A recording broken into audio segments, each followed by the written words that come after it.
বিশ্ব ক্রিকেটে ভারত ও আইসিসির মধ্যে সম্পর্কটা সবার জানা। অন্য দলগুলোর তুলনায় আইসিসি থেকে বহুগুণে আর্থিক সুবিধা পেয়ে থাকে ভারত। একই সঙ্গে অন্যান্য অনৈতিক সুবিধাও পায় দেশটির ক্রিকেট দল। টুর্নামেন্টের সময়ও তারা বাড়তি সুবিধা পেয়ে থাকে। এবারের বিশ্বকাপের কথাই ধরা যাক। গ্রুপ পর্বে প্রতি দলকে 4টি করে ম্যাচ খেলতে হয়েছে। শ্রীলঙ্কাকে 4টি ম্যাচ 4 ভিন্ন ভেন্যুতে খেলতে হয়েছে। গ্রুপ পর্বের ম্যাচ খেলতে বাংলাদেশকে সবচেয়ে বেশি পথ ভ্রমণ করতে হয়েছে। অথচ ভারত একই ভেন্যুতে 3টি ম্যাচ খেলেছে। তারা যেখানে ছিল সেই হোটেল থেকে মাঠের দূরত্ব কম ছিল। এখানে শেষ নয়, ভারতকে সেমিফাইনালিস্ট বিবেচনা করেই সূচি করা হয়েছে। ভারত সেমিতে উঠলে কোনো ভেন্যুতে খেলবে তা আগেই ঠিক করা রয়েছে। সুপার 8-এ ভারতের অবস্থান যাই হোক না, তাদের জন্য সেমিফাইনাল খেলার ভেন্যু পূর্ব নির্ধারিত। ভারতকে বাড়তি সুবিধা দিতে কতটা নির্লজ্জ হয়েছে আইসিসি তা 2 সেমিফাইনালের সূচিতে স্পষ্ট। প্রথম ম্যাচের জন্য রিজার্ভ ডে রাখা হলেও ভারত যে ম্যাচে খেলছে তার জন্য কোনো রিজার্ভ ডে রাখা হয়নি। অর্থাৎ বৃষ্টিতে ম্যাচ পরিত্যক্ত হলেও পয়েন্ট ভাগাভাগি হবে।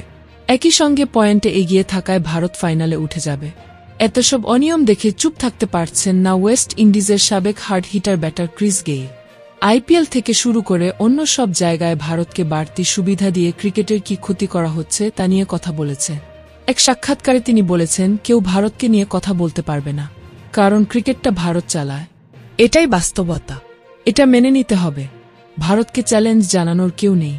আইপিএলের কারণে কিভাবে ক্রিকেটের ক্ষতি হচ্ছে তা নিয়েও কথা বলেছেন গেইল। তিনি বলেন, ভারতের কোনো খেলোয়াড় সিপিএল বা অন্য কোনো লিগে খেলে না।